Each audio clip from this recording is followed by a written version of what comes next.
Շնորհակալություն, հարգելի գործընկերներ, շնորհակալություն այս բովանդակային քննարկմանը աղբանության շուրջ։ Իրականում եւս մեկ անգամ ուզում եմ նշել, որ աղբանության մասով այս ռեֆորմը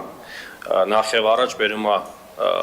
գլխավոր այն արդյունքի, որ մեր տվյալների բազան ճշգրիտ է լինում, ընկերկելու է բոլոր նորակառույց շենքերը եւ ավելի ողջամիտ ձևա հաշվելու տարիֆները եւ նաեւ ես կարծում եմ որ մենք տարվա վերջ կխոսենք դեկտեմբերին բյուջեի մասին եւ հաջորդ տարի եւ մենք մայիս-մարտ ամսին կամփոփենք նախորդ տարվա կատարված բյուջեն, ես տվյալներով կներկայացնեմ թե ինչպիսի արդյունքներ ունեցանք եւ եւս մեկ անգամ մեր սիրելի քաղաքացիներին ուզում եմ արդեն հիշեցնել, որ կարող են արդեն աղբանության վճարները ընթացիկ տարվա կատարվեն եւ կոչ եմ անում ի վերջում դրական քվեարկել, որպեսզի արտոնությունների մասով է մեր քաղաքացիները դուշտուգանքի մասով խնդիր չունենան, իսկ այն մարդիկ, ովքեր վճարել են եւ տուժը հաշվարկվել, այդ գումարը կհաշվանցվի ուրեմն արդեն ընդհանուր աղբանության հաշվին։ Եվ թույլ տվեք նաեւ մի քանի բառ խոսեմ, քանի որ ինչի մասին բովանդակային սկսվեց խոսվեց եւ մի քանի բան նույնպես ուզում եմ խոսել, քիչ առաջ նաեւ լրագրողներին ասեցի դրանց մասին եւ ուշադրությունը խնդրեցի այս դահլիճ։ Պարոն Գալջյանը շեշտեց մանկապարտեզների մասին, մենք այս դահլիճում ունենք մարդիկ, ովքեր որպես բլոգեր կամ որպես հավաքանու անդամ գնացել են եւ մեծ ծավալի մեջ, ահռելի մեծ ծավալի մեջ, այո, տեսել են մի քանի մանկապարտեզներ, որտեղ կա խնդիր եւ այդ խնդրի մասին մենք տեղյակ ենք, բայց այդ խնդիրը այսպես ավելի մեծ ուրեմն հանրայնացրել են։ Ես ուզում եմ նշել հետեւյալը, որ ես այս ինձ հետ բերել եմ Երևան քաղաքի 1999 թվականից հետո մասնավորացված, վաճառված, օտարված, սեփական բիզնես դարձած, բազմաբնակարան շենք դարձած մանկապարտեզների ցանկը, եւ ես ուզում եմ նշել, որ Երևան քաղաքը այնպես չի, որ սովետական տարիներին կամ 91 թվականին, չգիտեմ, բնակչությունը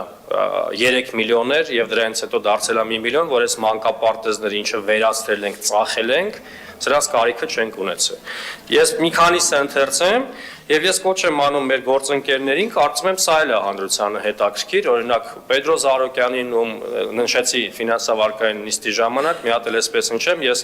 հետևորդն եմ եղել Պետրո Զարոկյանի եւ YouTube-յան նապաստակալիքը միշտ հետևել եմ, խնդրում եմ, որ եթե հնարավոր է տալիքը կա, հիմա սրա մասով նայես ուսումնասիրություններ ավել։ Մյուս գործընկերներին, տեսեք, օրինակ հիմա Աչափնյակ վարչական շրջանում կորցրել ենք 10 մանկապարտեզ։ Օրինակ թիվ 207 մանկապարտեզը 2002 թվականին վաճառվել է ՅՈՒՀ-ին։ Չգիտեմ ճիշտ ասած ՅՈՒՀ-նովա կամ թիվ 148 մանկապարտեզը 2004 թվականին լուծարվել է եւ վաճառվել է ԱԲ-ին։ Այդ անունները հատուկ չեմ շեշտում, մնացած 10-ը նույնպես։ Ուրեմն Ավան վարչական շրջանում կորցրել են 3 մանկապարտեզ։ Օրինակ թիվ 8 մանկապարտեզը 2002 թվականի ավականու որոշմամբ ուրեմն մասնաշենքը նվիրատվությամբ օտարվել է եւ այդպես շարունակ թիվ 229 մանկապարտեզը նույնպես օտարվել է։ Արաբկիրում օրինակ թիվ 136 մանկապարտեզը 2000 թիվ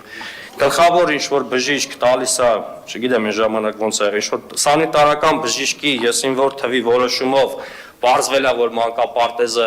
բարվոք վիճակում չի, վտանգավոր է երեխաների համար, տեղափոխում են թիվ 73 մանկապարտեզ, թիվ 136 մանկապարտեզը այլևս գոյություն չունի, հորդորում եմ եկեք գնանք տենանք դրա տեղի ինչ է ու ումն է։ Անցնենք առաջ, Դավթաշենում կորցրել ենք 5 մանկապարտեզ։ Ուրեմն Էրեբունի 5 մանկապարտեզ եւ այսպես շարունակ նոր վարչական շրջանում 7 մանկապարտեզ ենք կորցրել, օրինակ թիվ 5 մանկապարտեզը 2000 թվականին դարձել է մասնավոր մանկապարտեզ։ Կարող է կապ կա ասենք, գնանք տենանք այդու մասնավոր մանկապարտեզն է, բավականին հետաքրքիր բան եմ ասում։ Եվ այսպես շարունակ, Նուբարաշենի մասին չեմ խոսի, Քանաքերձեյթունում 4 մանկապարտեզ են կորցրել, ծամել ենք, Շենգավիթում 9 մանկապարտեզ են կորցրել եւ Արաբկիրում եւ Կենտրոն վարչական շրջանում պատահական շատ դժվար է պարզել եւ ցանկը ձևակերպել, կարող է պարզվի պատահական ինչ-որ փաստաթղթեր են կորել։ Եվ ես ուզում եմ հիշեցնել ձեզ, որ 2000 թվականից հետո ով է նշանակել դատախազին,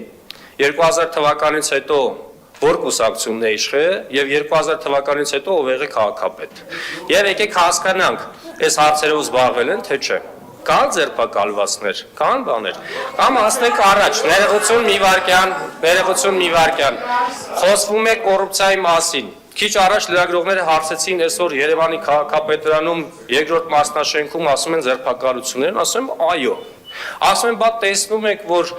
ուրեմն Երևանի քաղաքապետարանում կոռուպցիան ոնց հաստատվում, ասում ժողովուրդ ջան, եկեք հասկանանք, որովհետև 2018 թվականից ի վեր որևէ բան չի կոսկվում, ոչ մի բան չի թաքցնում եւ մենք ապրում ենք իրավական երկրում եւ այո լինելու են եւ շարունակելու են լինել։ Երևանի քաղաքապետարանում 20000-ից ավել մարդ կա եւ ներողություն այդ մարդիկ ոչ մեծ բարեկամներն են բոլորը, այդ մարդիկ մեր ու ձեր նման քաղաքացիներ են եւ կան դեռ մարդիկ, ովքեր չեն հավատում, որ կաշառք չի կարելի վերցնել։ Հիմա վերադառնանք հետ եւ հասկանանք նախկինում եղել է թե չէ։ Իմ շենքի հետևը կա 5 հարկանի բազմաբնակարան շենք, բնակարներից մեկի գլխին եւս 2 հարկ է կառուցած, 7 հարկ է, ասես դառը, ինքը տենց 3 հարկանի պենթհաուսում է աշխատում կամ չգիտեմ ապրում կամ չգիտեմ ոնց է դա արդեն կոչվում։ Ամփոփեք բանողան։ Ձեր կարծիքով այս գործով ինչ որ մեկին կաշառք չեն տվել, ստեղ Ձեր կարծիքով տարբեր մարմիններում կաշառք չեն տվել, որ բալկոններն են առաջ տվել, տես բաներ է սարքել, կան ձերբակալված, իհարկե ոչ, որովհետև նախկինում ընդհանրապես նման գործողություններ որևէ մեկին չէր հետաքրքրում, որովհետև գոյություններ համակարգային կոռուպցիան, ներքևից մինչև վերև գնում հասնում էր եւ մենք չենք տեսնում քրեական գործեր։ Ահա եւ է ձեր պատասխանը ոնց է ստացվում, որ մենք այս Չմոռանաք հավանել տեսանյութը եւ բաժանորդագրվել Civic AM-ի YouTube-յան էջին։